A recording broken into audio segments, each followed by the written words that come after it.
रुख करते जिथे आम आदमी पार्टी द्वारा प्रेस कॉन्फ्रेंस की जा रही है।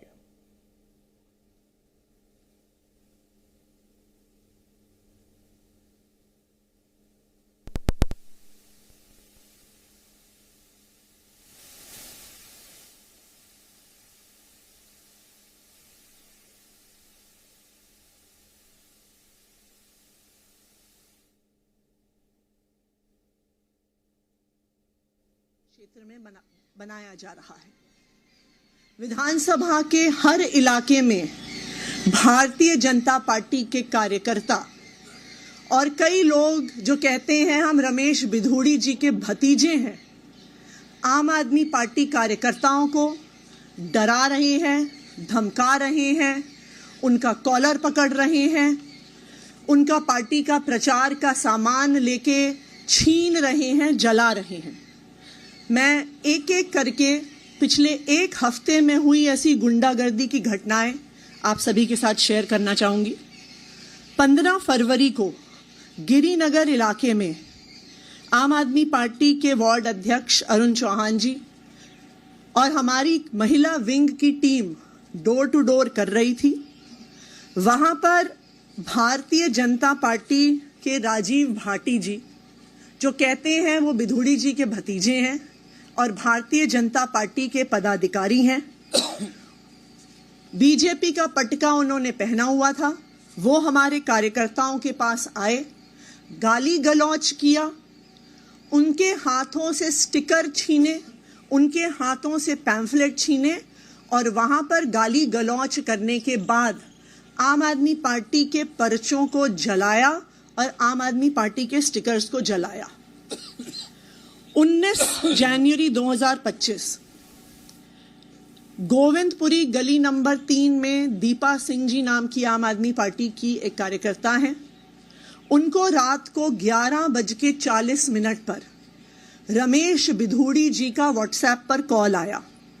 9811039678 फोन नंबर से रमेश बिधूड़ी जी ने दीपा जी को कहा कि तुम पहले भारतीय जनता पार्टी में होती थी कई साल पहले, तो वापस आ जाओ। जब उन्होंने मना किया और कहा कि हम तो अब आम आदमी पार्टी में हैं, आतिशी जी के साथ हैं, तो बिधूड़ी जी ने कहा ये आतंकवादियों की पार्टी है, 8 तारीख के बाद आतिशी जेल जाएगी, उसको अंदर करवाऊंगा और साथ में तू मेरे साथ बाहर नहीं निकली तो तुझे भी अंदर करवाऊंगा 8 तारीख के बाद। ये रमेश बिधूड़ी जी ने खुद फोन करके आम आदमी पार्टी की एक महिला कार्यकर्ता को धमकी दी। 19 तारीख को ही गोविंदपुरी गली नंबर 5 में हमारे एक कार्यकर्ता का रिश्तेदार अंकित गुप्ता दिल्ली के बाहर से आया हुआ था, डोर टू डोर प्रचार कर रहा था। भारतीय जनता पार्टी के कार्यकर्ताओं ने उसका पटका छीना, उसको थप्पड़ मारा और जो पर्चे उसके हाथ में थे उनको जला दिया। 20 जनवरी कल नवजीवन कैंप के एफ ब्लॉक में 2 दिन पहले भारतीय जनता पार्टी की टीम, कई बच्चों को उन्होंने लगाया हुआ था स्टिकर्स चिपकाने के लिए, पोस्टर चिपकाने के लिए। जब हमारी एक कार्यकर्ता विजेता कुमारी जी ने इस पे ऑब्जेक्शन किया तो वहीं पर खड़े होके भारतीय जनता पार्टी के कार्यकर्ताओं ने आम आदमी पार्टी की महिला कार्यकर्ता से गाली गलौज करी। कल ये भी 20 तारीख को 1 नंबर गली गोविंदपुरी में, और इसकी कल मैंने शिकायत भी करी इलेक्शन कमीशंस के ऑफिसर से, मनीष बिधूड़ी जी जो कहते हैं कि वो रमेश बिधूड़ी जी के भतीजे हैं, इन्होंने हमारे कार्यकर्ताओं के साथ गाली गलौज किया और कहा घर बैठ जाओ वरना हाथ पैर तोड़ देंगे। 21 तारीख को गिरिनगर में मानव कल्याण कैंप के सामने फिर से इन राजीव भाटी जी ने हमारे एक कार्यकर्ता रोशन चौहान जी को रोका, उनको कहा कि भारतीय जनता पार्टी में आ जाओ। फिर उनको कहा कि रमेश बिधूड़ी जी आपसे फोन पे बात करना चाहते हैं। राजीव भाटी जी ने अपने फोन से रमेश बिधूड़ी जी को फोन लगाया, रोशन चौहान जी से बात करवाई। रमेश बिधूड़ी जी ने उन्हें बोला कि बहुत प्रचार कर रहे हो, बहुत फुर्ती आ गई है तुम्हारे अंदर। कहा कि भारतीय जनता पार्टी में तुम पहले थे, वापस आ जाओ। जब उन्होंने कहा मैं आम आदमी पार्टी के साथ हूं और रहूंगा, तो रमेश बिधूड़ी जी ने उनको कहा कि तुम्हारी बेटी का ग्रेटर कैलाश में घूमते हुए मेरे पास एक वीडियो है, तू घर से बाहर निकला तो तेरी बेटी का वीडियो वायरल कर दूंगा। तो हम साफ साफ देख सकते हैं कि भारतीय जनता पार्टी के प्रत्याशी रमेश बिधूड़ी जी, उनके अलग अलग कार्यकर्ता, उनके भतीजे आज चुनाव नहीं लड़ रहे हैं।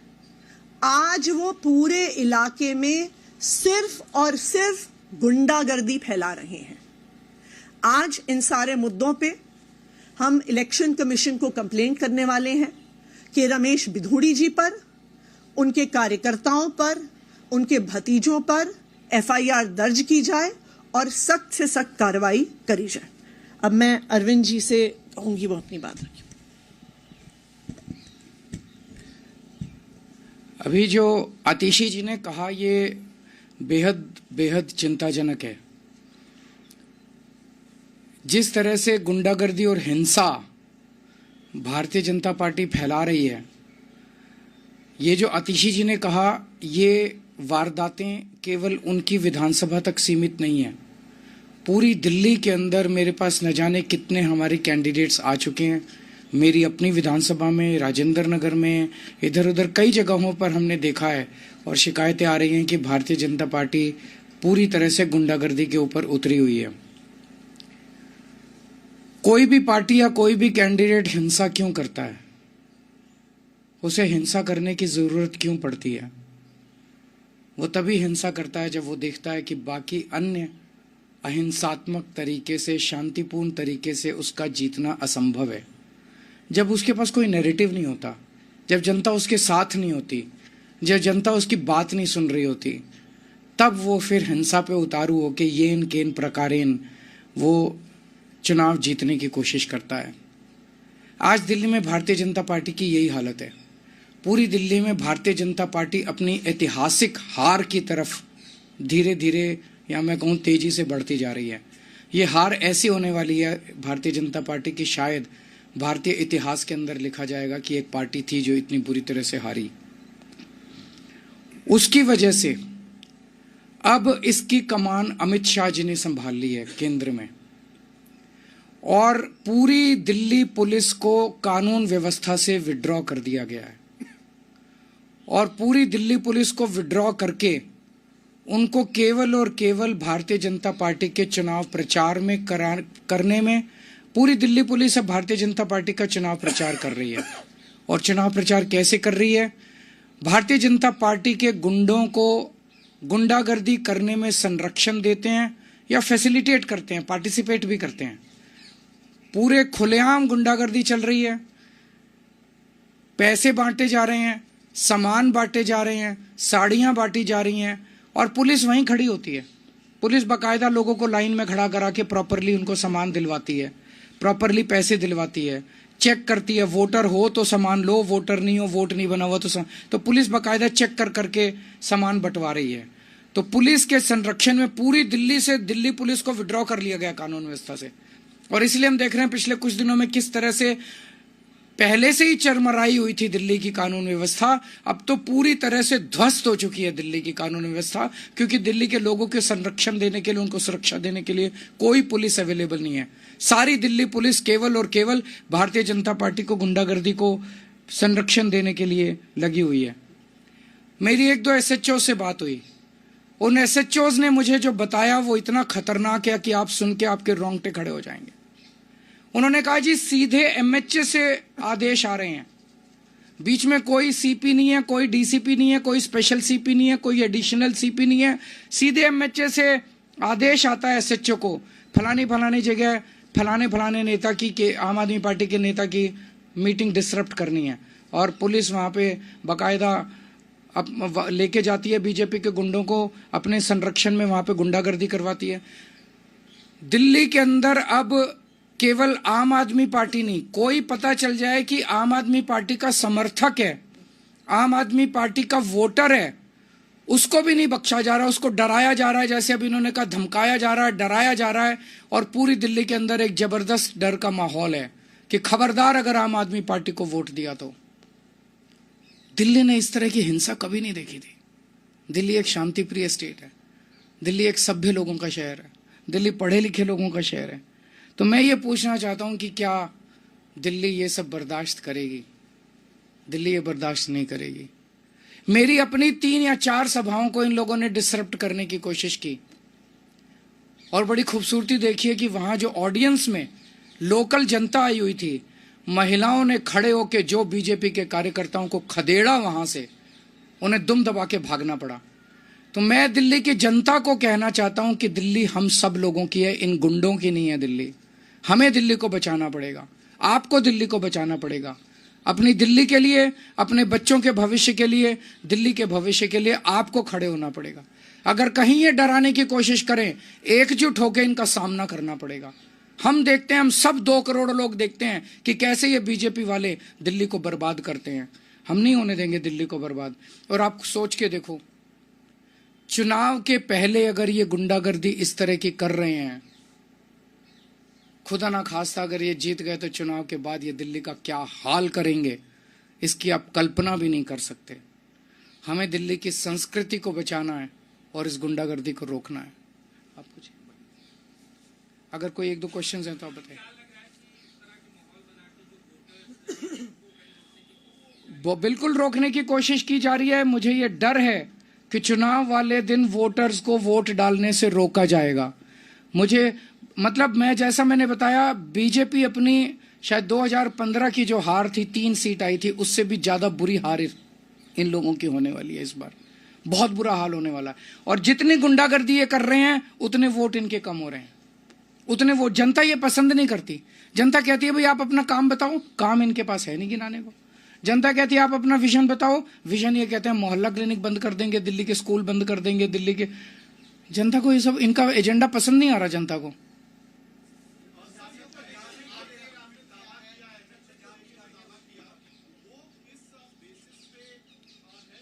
आपको सारे बता दिए, जो एक डेट वाइज, आदमी वाइज इंसिडेंट्स बता रही हैं आतिशी जी। दिल्ली की सीएम आपको इंसिडेंट्स बता रही हैं। उन्होंने लिखित में चुनाव आयोग को शिकायत की है। इनको सबको गिरफ्तार किया जाए। जिन जिन लोगों का नाम अभी आतिशी जी ने लिया, अगर चुनाव दिल्ली में निष्पक्ष होने हैं, कम से कम चुनाव तक इन लोगों को गिरफ्तार करके अंदर रखा जाए। अदरवाइज तो ये खुलेआम है कि पुलिस तो हमारी है। जब सैया भय कोतवाल तो डर काहेगा।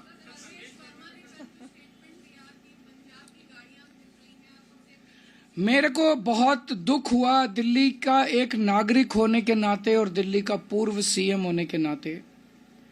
प्रवेश वर्मा जी ने जिस तरह से पंजाबियों के कंट्रीब्यूशन को प्रश्न चिन्ह लगाया। प्रवेश वर्मा जी ने कहा कि पंजाब की गाड़ियां घूम रही हैं, पता नहीं कौन लोग हैं उनमें, और 26 जनवरी गणतंत्र दिवस के लिए सुरक्षा के लिए ये खतरा है। तो क्या पंजाबी, सारे पंजाबी आतंकवादी हैं? सारे पंजाबी देशद्रोही हैं? क्या सारे पंजाबी देश के लिए खतरा हैं? पंजाबियों ने दिल्ली को संवारा है। पंजाबियों ने आज जो दिल्ली है जिस स्तर पे, उसमें पंजाबियों का बहुत बड़ा कंट्रीब्यूशन है। पंजाबियों, जो आज पंजाबी हैं, इनके पूर्वजों ने देश के लिए कुर्बानियां दी थी।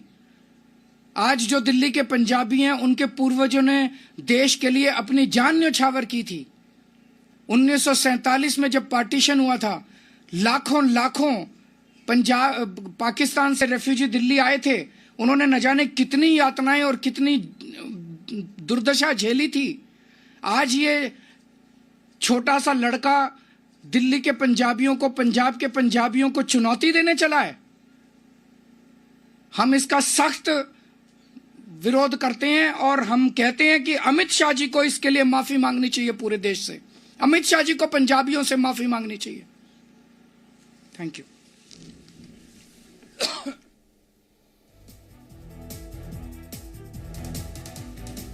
ਤਾਂ ਆਪ ਸੁਪਰੀਮੋ ਅਰਵਿੰਦ ਕੇਜਰੀਵਾਲ ਤੇ ਦਿੱਲੀ ਚੀਫ ਮਿਨਿਸਟਰ ਆਤਿਸ਼ੀ ਨੇ ਕਈ ਤਰ੍ਹਾਂ ਦੇ ਵੱਡੇ ਸਵਾਲ ਖੜੇ ਕੀਤੇ ਨੇ ਭਾਰਤੀ ਜਨਤਾ ਪਾਰਟੀ ਦੇ ਪ੍ਰੈਸ ਕਾਨਫਰੰਸ ਦੇ ਜ਼ਰੀਏ। उन्होंने कहा है कि अति निंदनयोग है जो कि दिल्ली दे विच हो रहा है।